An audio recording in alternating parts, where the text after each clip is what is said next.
Las cosas, yo lo he dicho, lo voy a seguir diciendo, lamentablemente no cambian y esto empeora. Hoy recibíamos denuncias de cómo las Fuerzas Armadas que están distribuyéndose a lo largo y ancho del país están no solamente golpeando, no solamente matando a los colombianos, sino que también dentro de esta lista de violaciones a los derechos humanos, ya también las violan.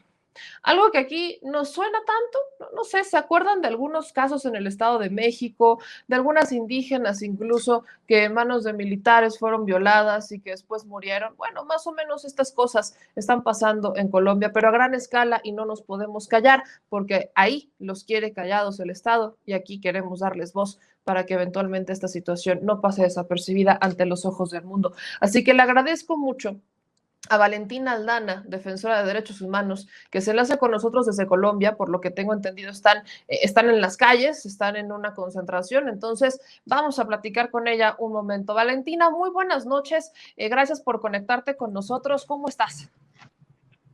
Hola, buenas noches, muchas gracias por el espacio. Valentina, cuéntame qué pasa con estas violaciones a los derechos humanos. Hemos retratado en estas semanas los agravios, las violaciones, los asesinatos de los que son víctimas los ciudadanos por parte de las Fuerzas Armadas, por parte de esta fuerza policial y ya militar del Estado de Colombia. Pero hoy veo esta noticia que una chiquilla se suicidó porque fue violada y veo lamentablemente que esto crece. ¿Qué está pasando en Colombia en materia de derechos humanos? Bueno, pues desde el 28 de abril, Colombia, las ciudadanías libres en Colombia se vuelcan a las calles en la búsqueda precisamente de hacer unas reclamaciones frente a unos derechos y unas necesidades estructurales, unos problemas estructurales que el Estado no ha buscado resolver desde sus inicios. Todo inicia, digamos, a través de un proyecto de reforma tributaria que buscaba generar mayor cantidad de impuestos a las personas más pobres y con más necesidades, incluso después de vivir la pandemia y una recesión en términos económicos como lo que estamos viviendo ahora. Lo cierto es que desde el 28 de abril hemos vivido en las calles el exceso del abuso de la fuerza pública a través del uso de la violencia desmedida. Como defensores y defensoras de derechos humanos hemos rechazado en todos estos escenarios no solamente estas vulneraciones a los derechos humanos en el marco del ejercicio legítimo de la protesta social por parte de los y las colombianas, sino también la forma en la que han obstaculizado nuestro ejercicio como defensores y defensoras de derechos humanos en las calles. Nos hemos visto también agredidos, al igual que los y las manifestantes, nos hemos visto vulnerados, estigmatizados, nos hemos visto acorralados, agredidos, nos hemos visto insultados, perseguidos políticamente también, no solamente por la fuerza pública, sino también por gobiernos locales, departamentales y precisamente por el gobierno nacional. En este momento, de hecho, nos encontramos en las calles todavía, a pesar de que hemos buscado que se garantice a través de los organismos que deben realizar acompañamiento a ese derecho, a ese ejercicio del derecho a la protesta social, pues lo cierto es que ni siquiera estos entes nacionales e internacionales han tenido las garantías para poder hacer acompañamiento a los y las manifestantes en Colombia. De hecho, como pudieron ver, a través de noticias también, ONU en un acompañamiento en una de las manifestaciones se vio atacado por civiles. Acá hay una denuncia supremamente grave que nosotros queremos hacer frente al tema de la vulneración de derechos humanos y la forma en la que está remetiendo el gobierno contra la población, y tiene que ver con el acercamiento y la promoción del paramilitarismo, es decir, con el uso de personas vestidas de civil, quienes son quienes ejercen y arremeten con fuego a la población, buscando de alguna forma lavarse la cara y lavarse las manos frente a la situación y de vulneraciones que está ejerciendo la fuerza pública sobre todos y todas nosotros. Y pues aquí estamos en las calles. Lo cierto es que no solamente han habido casos de asesinato, no solamente han habido casos de agresión por parte de la fuerza pública en términos físicos, también se ha tenido casos de desapariciones. Lo cierto es que en términos de cifras, con lo que se vio en Chile, con lo que se ha habido de estallidos sociales en otros países, pues realmente en Colombia esto se ha visto triplicado o cuadruplicado en una cantidad de tiempo mucho menor al tiempo en el que se ha presentado en otros países. En Colombia estamos viviendo una dictadura. Claramente estamos viviendo una dictadura y lo cierto es que tampoco se ha tenido el acompañamiento necesario por parte de cooperación internacional. y de una misión internacional que haga verificación a esa vulneración de los derechos humanos que se está viviendo en este momento en Colombia. Hemos tenido gran cantidad de casos frente a violencia basada en género en el marco del ejercicio de la protesta social. En la ciudad de Popayán, que es donde yo me encuentro, la noche de ayer en el marco de una protesta pacífica y después de una arremetida por parte de la fuerza pública quienes estaban manifestando, pues nos hemos encontrado con que las personas detenidas son menores de edad, 4 menores de edad, 2 de ellas hombres, 2 de ellas mujeres. No se hace una activación de la ruta para la atención y protección de los derechos de niños, niñas y adolescentes, empezando por una falla de la institucionalidad, pero también por una falta de acompañamiento de los entes como Defensoría del Pueblo, como Contraloría, como Ministerio Público, que deberían haber realizado el acompañamiento específico en el marco de lo que ya se ha visto como vulneraciones de derechos a quienes ejercen la protesta social en el país, pero estos no lo hacen y su justificación está en la falta de garantías que inicia precisamente por ese uso excesivo de la fuerza pública, pero también por esa promoción del paramilitarismo en las calles.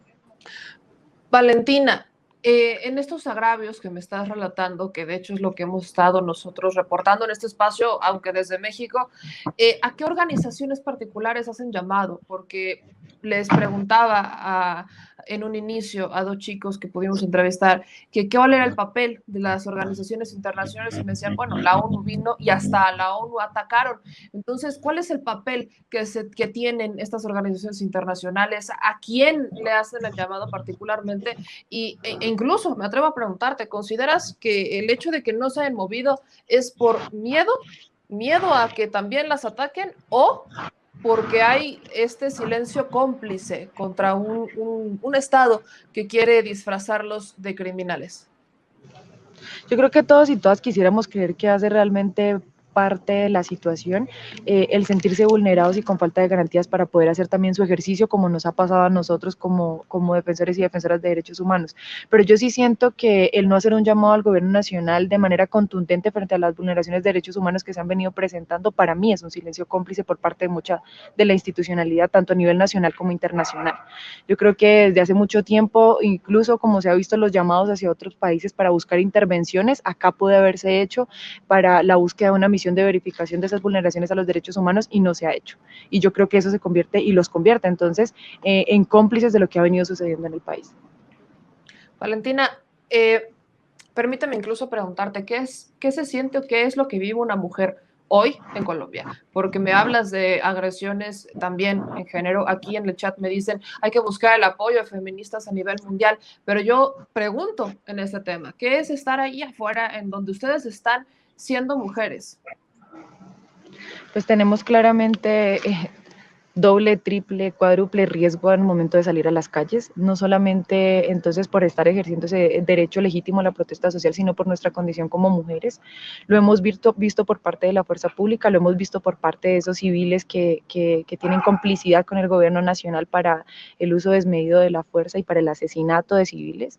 Lo cierto es que no, tenemos miedo y no deberíamos tener miedo para poder salir a las calles de nuestro país para ejercer un derecho que es legítimo. Tenemos miedo porque a las menores de edad, como en los casos sucedidos en la ciudad de Popayán, no solamente se les presenta violencia psicológica, sino también se les presenta violencia física y la institucionalidad ni siquiera tiene la capacidad técnica para basarse en el enfoque diferencial que necesita la atención de estos casos y eso los convierte para mí también en cómplices de cosas que deberían solucionarse desde las institucionalidades hacia la sociedad civil. Entonces, te lo puedo decir como defensora de derechos humanos, como mujer, como colombiana, en este momento nosotros tenemos miedo y no tenemos acompañamiento.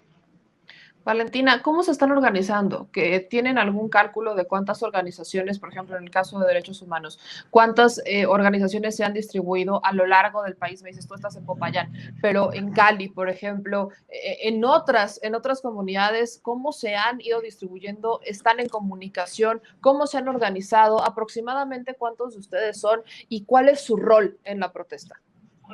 No, yo te diría que en medio de una crisis nacional como la que estamos viviendo, tener un diagnóstico o un mapeo de eso ha sido para nosotros prácticamente imposible, pero hay unos referentes frente a las mismas organizaciones, pero también frente a la forma en la que la ciudadanía no organizada se ha movilizado y lo que se ha logrado a través de las redes sociales que han permitido documentar estas vulneraciones a los derechos humanos, pero que también han permitido que nos comuniquemos en tiempo real entre nosotros para buscar hacer exigencias y las denuncias frente a lo que ha venido sucediendo en el país. Entonces, yo resaltaría frente al tema de las organizaciones, claramente, o principalmente las organizaciones juveniles y acompañadas de el apoyo de las comunidades indígenas, campesinas y afro que se han venido movilizando con nosotros desde el 28 de abril.